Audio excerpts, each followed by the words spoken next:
इन लोगों को जिनकी जो 7 वंडर है, जो हमें हमारी गुलामी का याद दिलाते हैं, इनसे कहीं दूर हम चले जाते हैं।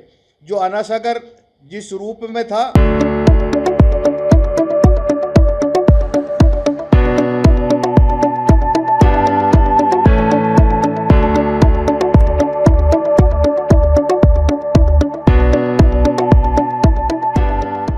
मैंने एनजीटी में वाद दायर किया था।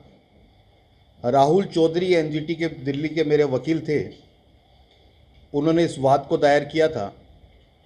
और 21 दिसंबर 2022 में जब फैसला हो गया था, जब तक ये ना तो 7 वंडर बना था, ना पाथवे का पूरा काम हुआ था, उस वक्त ये फैसला हुआ था कि आप वेटलैंड को छोड़कर कुछ भी कार्य करें, लेकिन वेटलैंड पर कोई कार्य ना करें। उसका नोटिस मैंने स्वयं अपने स्तर पर, जब नोटिस आया था एनजीटी का, जो आदेश की कॉपी थी, मैंने खुद ने कलेक्टर के यहाँ पे भेजी, स्मार्ट सिटी के यहाँ मैंने खुद ने भेजी, और नगर निगम सीईओ के यहाँ भी मैंने अपने माध्यम से उन सबको पहुँचाई। लेकिन उसके बाद भी इनके कानों पर जू नहीं रहेंगी, और इन्होंने जिस प्रकार से लगभग 120 करोड़ रुपए का नुकसान हम सबका किया है, क्योंकि जो आदेश थे उसके बाद लोगों ने विभिन्न कोर्टों में जाकर वाद पेश किए, कोई सुप्रीम कोर्ट गया, कोई हाई कोर्ट गया, कोई कहाँ गया, लेकिन ये लोग अपनी बटरिंग वाली बातें कर इस कोर्ट को बहलाने फुसलाने का इन्होंने काम किया। लेकिन न्यायपालिका अटल रही और उन्होंने ये आदेश दिया कि किसी भी हालत पर, जिस स्थिति में पहले था, कृत्रिम जो मिट्टी आपने जमा कर इकट्ठी करके और वो 7 वंडर बनाया है, वो गलत बनाया है। और इन्होंने अधिकारियों ने कहा बहुत खूबसूरत लग रहा है, आप उसे आकर देखें। लेकिन जब न्यायपालिका की फटकार पड़ी और 17 तारीख को सुधांशु जी पंत को सुप्रीम कोर्ट के सामने वीडियो कॉन्फ्रेंसिंग के थ्रू जब उनको सामने जाना था, तो उससे पहले उन्होंने बहुत बड़ा एक्शन लिया और कलेक्टर से और यहाँ के सभी स्मार्ट सिटी के अधिकारियों से बात करी। तो उन्होंने माना कि निश्चित तौर पर अब तो हमको इसको तोड़ना ही पड़ेगा। तो इन्होंने सबसे पहले फूड कोर्ट को तोड़ने का काम किया, उसके बाद गांधी उद्यान को तोड़ने का काम किया, और उसके बाद 7 वंडर को तोड़ नहीं रहे हैं। ये 7 वंडर जो हमारे गुलामी का प्रतीक है, उसकी मूर्तियों को, उसको सबको संवार रहे हैं, उनको बड़े तरीके से निकालने का प्रयास कर रहे हैं कि और कहीं दूसरी जगह स्थापित कर दें। वरन इनको सोचना ये था कि इस वक्त भारतीय जनता पार्टी की सरकार है, ना कि कांग्रेस की सरकार है। और अगर इस प्रकार का वंडर कुछ बनाने ही थे, तो स्वामी विवेकानंद हो, महर्षि दयानंद सरस्वती अल्लाबाई हो, इनके झांसी की रानी लक्ष्मीबाई हो, इनकी अगर मूर्तियां लगाई जाती तो मैं समझता हूं कि हमारे हित में होता। और इन लोगों को जिनकी जो 7 वंडर है, जो हमें हमारी गुलामी का याद दिलाते हैं, इनसे कहीं दूर हम चले जाते हैं। जो अन्ना सागर जिस रूप में था, जिस तरह से था, उस रूप को बिगाड़ने का काम इन्होंने किया।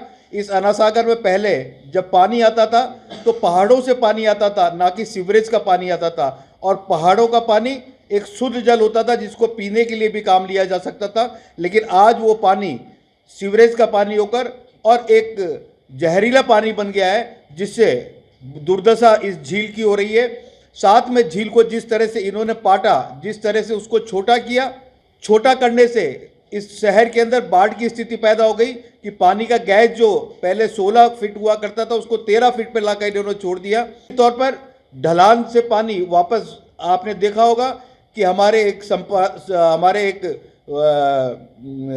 जिसे बोलते हैं अपन अन्ना सागर लिंक रोड है, अन्ना सागर लिंक रोड और अन्ना सागर के बीच में बिल्कुल भी सड़क को आप देख ले तो एक लेवल हो जाती है और पानी ऊपर से टाकने लगता है। इसका कारण सिर्फ यही है कि इन्होंने जिस तरह से इस अन्ना सागर को छोटा किया, इस अन्ना सागर का हनन किया और इसके साथ बलात्कार किया।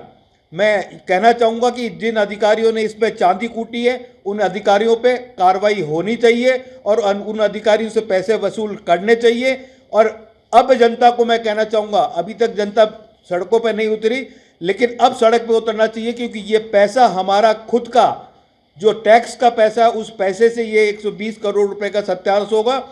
आज़ाद पार्क में जिस प्रकार से कॉम्प्लेक्स बना दिए गए, एक मकान बनाने के लिए आदमी जब जाता है तो उसे नक्शा पास कराना पड़ता है, टाउन प्लानर के पास जाना पड़ता है कॉमर्शियल नक्शा पास कराने के लिए।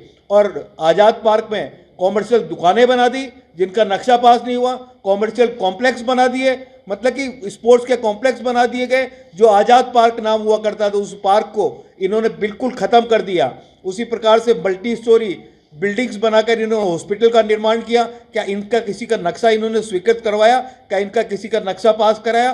किसी का नक्शा पास नहीं हुआ और इन्होंने स्वतः ही इसको बना लिया। इसलिए मैं आपके माध्यम से कहना चाहूँगा, जो गलतियाँ इन्होंने करी है इन गलतियों की सज़ा इन अधिकारियों को जरूर मिलनी चाहिए, यही मैं कहना चाहता हूँ। जब सरकार कांग्रेस की थी यहाँ पर और भारतीय जनता पार्टी की केंद्र में सरकार थी तो केंद्रीय मंत्री आदरणीय भूपेंद्र जी यादव से मिलकर हमने बात करी थी। उसके बाद जो मैं वकील का नाम बता रहा हूँ, एडवोकेट राहुल चौधरी जो थे एनजीटी के एडवोकेट, उनसे हमने डिस्कस किया, भूपेंद्र जी ने भी डिस्कस किया, हम सब ने डिस्कस किया। लेकिन जब टीम यहाँ पर आई तो उस टीम के अंदर जिस प्रकार से उन्होंने नुमाइंदे भेजे तो राजस्थान के 3 नुमाइंदे थे जो सरकार के इशारे पर चलने वाले थे और उन लोगों को यहाँ की अजमेर के प्रशासनिक अधिकारियों ने उनको अच्छे से अच्छे होटल में ठहराया, उनको बोटिंग कराई और बोटिंग करा के उनको दृश्य दिखाया कि कितना अच्छा अन्ना सागर लग रहा है, ये चौपाटी कितनी अच्छी लग रही है, ये 7 वंडर बना रहे हैं कितना अच्छा लग रहा है। ये दिखाकर हमसे जिन्होंने वाद दायर किया था उन सबसे किसी से भी ना मिलने दिया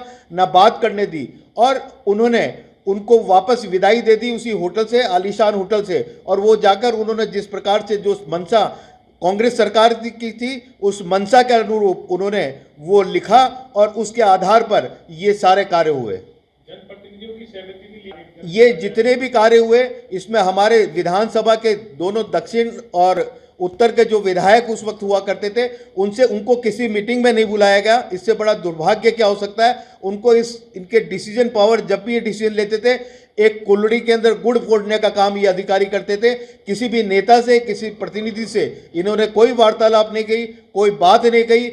यहाँ तक कि प्रतिनिधि इनसे इनके पास जाते थे, इनसे बात भी करते थे, इनको कहते भी थे कि आप गलत कर रहे हो, लेकिन उन्होंने, क्योंकि वो उनके आंखों में कांग्रेस की पट्टी बंधी हुई थी और उन्होंने इन प्रतिनिधि को, क्योंकि ये भारतीय जनता पार्टी के प्रतिनिधि थे, इनकी एक नहीं सुनी और अपनी मनमर्जी करी। जितने भी स्मार्ट सिटी से जुड़े हुए अधिकारी हैं, जितने भी कलेक्टर उस वक्त आए और जितने भी कमिश्नर उस वक्त आए, वो सारे इसमें इन्वॉल्व हैं। जब तक ये कार्य चला इन सब पे कार्रवाई होनी चाहिए। बिल्कुल 100% मैं पूरी जनता को कहना चाहता हूं कि ये पैसा हमारा पैसा है, हमारी जनता का पैसा है, इसको रिकवर करना चाहिए, ये रिकवर होना चाहिए।